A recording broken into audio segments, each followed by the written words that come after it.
Hi, this is Debbie Simpson with the Be Free Respect podcast.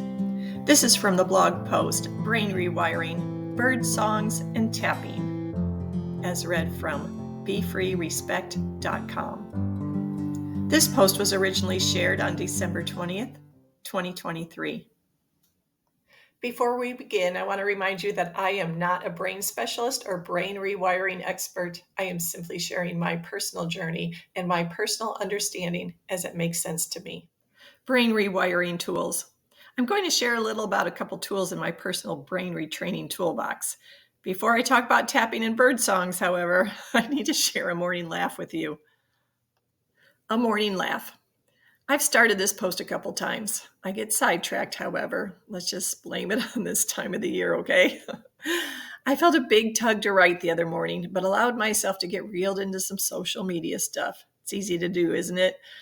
But then I closed those tabs on my computer, refilled my cup of coffee, and sat back down in my favorite writing space in my kitchen next to my bay window.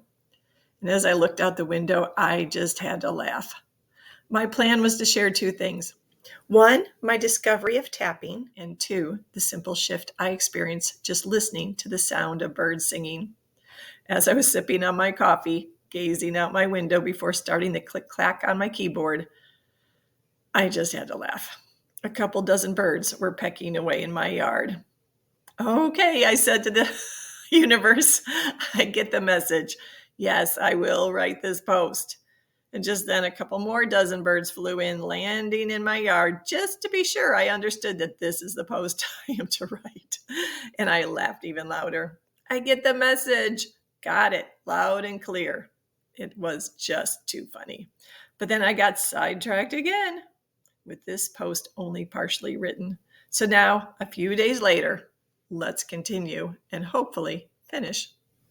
Bird songs. So how the heck do birds fit into my brain retraining?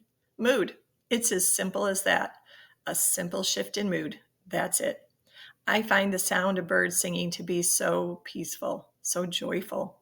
I sit on my back porch in the spring and just listen and let my body relax and fill with joy.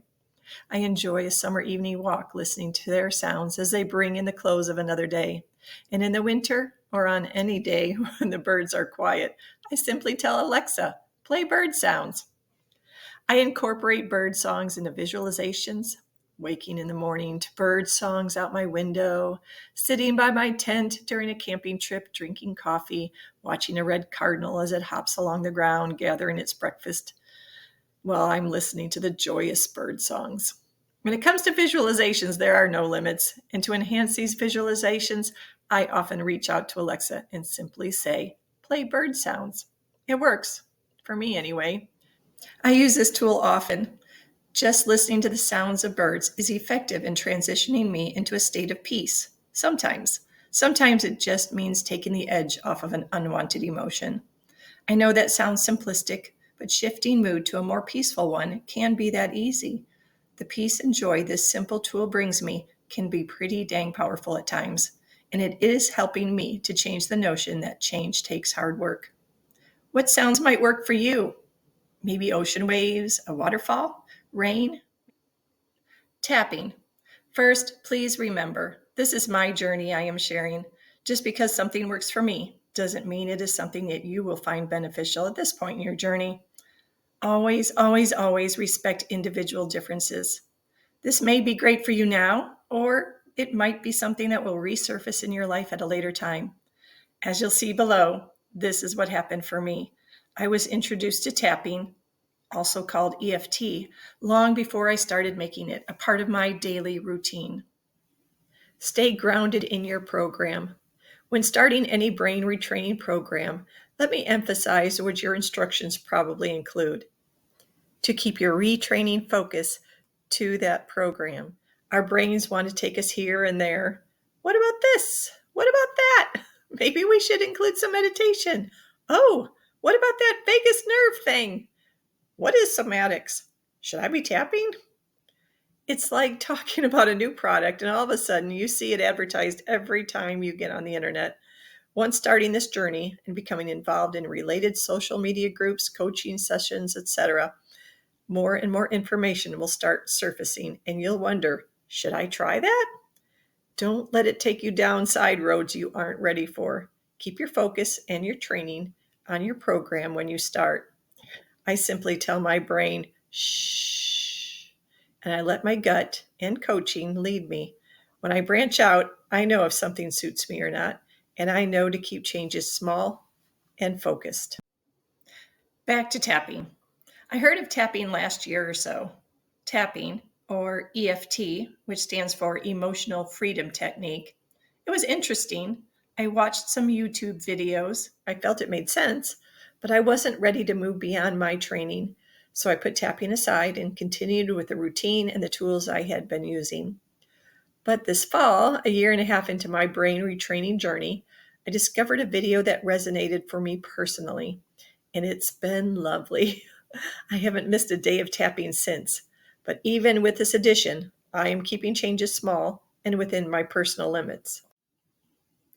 So what led me to tapping? Well, honestly, I'm working on letting my inner GPS guide me. The addition of meditation this past several months, not daily, but working on it, has been leading to increased inner peace and guidance. Thank you, Esther Hicks and Abraham. I feel this has led to the inspiration for the gratitude journal series I created this summer, and I feel it's led me to a particular tapping video this fall. I was on YouTube and I saw a video titled "The Only Tapping Video You'll Ever Need" by Brad Yates. I played it, I tapped along with it, and I loved it. This tapping session simply resonated with me loudly. This was sometime mid-November. I focused on that one video for 2 weeks, daily.